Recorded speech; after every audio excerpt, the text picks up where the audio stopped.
मुख्यमंत्री ठाकुर सुखविंदर सिंह सुक्खू ने सदन में कहा कि प्रदेश की संपदा से जुड़े सभी मामलों में जिनमें पहले प्रतिकूल निर्णय आए थे, चाहे वह वाइल्ड फ्लावर हॉल का मामला हो, हमने 23 साल बाद जीत हासिल की है। इससे सरकार की ट्रेजरी में कम से कम 300 करोड़ रुपए आएंगे।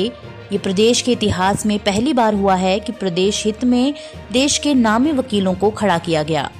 JSW से जुड़े हमारे पानी के शेयर को 12% से बढ़ाकर 18% करने का मामला भी था। पहले इसमें उच्च न्यायालय से स्टे लगाया गया, लेकिन स्टे हटने के बाद सरकार के पक्ष में फैसला आया। सुप्रीम कोर्ट में अन्य मामले जैसे BBMB, शानन प्रोजेक्ट और वाटर सेस के केस भी चल रहे हैं। देश की संपदा से जुड़े जितने भी केसेस थे जिसमें एडवर्स हमारे डिसीजन आए थे, चाहे वो वाइल्ड फ्लावर हॉल से संबंधित था, 23 साल बाद हमने वाइल्ड फ्लावर हॉल का केस जीता, जिसमें सरकार को कम से कम 300 करोड़ रुपया हमें जो 23 साल से हमारा पड़ा हुआ था उसको हमने जीतकर अपनी ट्रेजरी में लाने का भी अंतिम फैसला किया है। और अब जल्दी ये वो हमारे 300 करोड़ रुपया वाइल्ड फ्लावर केस में हिमाचल प्रदेश की ट्रेजरी में आ जाएगा।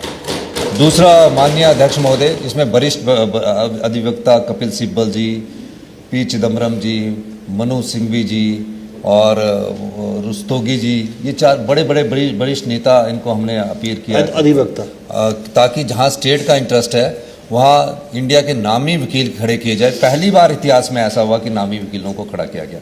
दूसरा केस सर, माननीय अध्यक्ष महोदय, JSW से संबंधित था, जिसमें हमारा जो वाटर का शेयर था 12% से 18% करने के मामला था।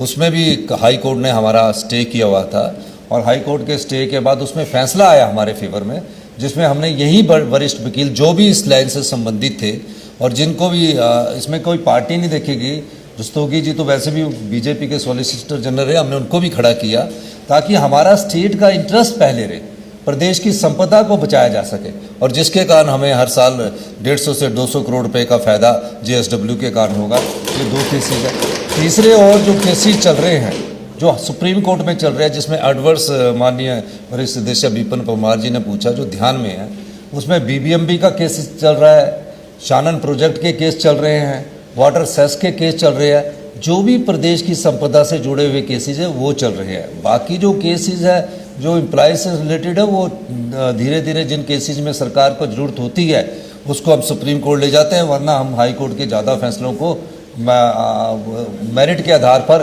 कैबिनेट के पास सामने प्रस्तुत करते हैं और कैबिनेट उसमें फैसला करती है और उसके आधार पर हम फैसले को हाई कोर्ट को अवगत करवाते हैं।